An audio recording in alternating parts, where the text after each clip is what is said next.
के जल के लोटे लेकर जाओ। आप अपने हाथ में भी 2 पात्र लेकर जा सकते हैं।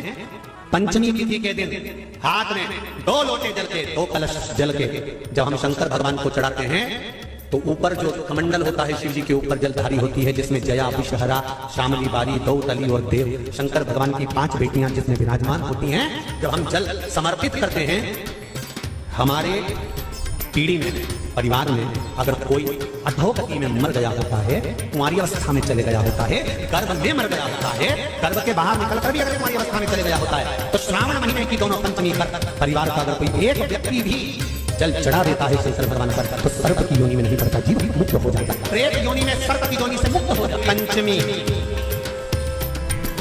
कौन सी तिथि? पंचमी, चाहे वो शुक्ल पक्ष की हो, चाहे वो कृष्ण पक्ष की।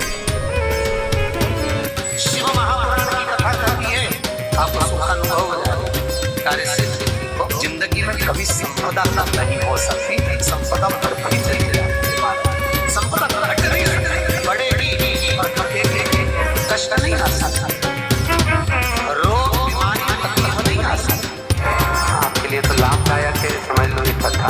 शास्त्र कहता है कि जिसके घर में संपदा की कमी हो, पैसा आ ही नहीं रहा हो, सब पर उलझ गया हो, बहुत टेंशन चल रहा हो, पंचमी तिथि के दिन गन्ने का रस जानते हो, ईख का रस, गन्ने का रस तुलसी जी के क्यारे में हाथ में लेकर 7 बार अपना नाम और गोत्र बोलकर छोड़ दो।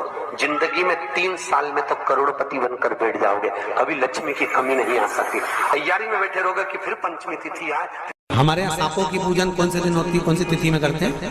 जम के बोलो जरा। नाग पंचमी। नाग पंचमी का मतलब क्या है? सांपों की पूजन करो। नाग पंचमी का मतलब होता है शंकर जी के मंदिर में जाकर 1 लोटा जल समर्पित कर दो। उसका कारण क्या है कि हमारे परिवार में, हमारे कुटुंब में, परिवार में कोई 7 पीढ़ी के अंतर्गत भी अगर कोई जीव तड़प रहा होता है, पड़ा हुआ होता है, उसकी मुक्ति नहीं होती है, तो पंचमी का चढ़ा हुआ जल उस जीव को प्राप्त हो जाता है और वो जीव तर जाता है, उसका फिर जन्म नहीं होता। श्री शिवाय नमस्तुभ्यम। भक्तों, नाग पंचमी के ये उपाय अवश्य कीजिए। हर हर महादेव।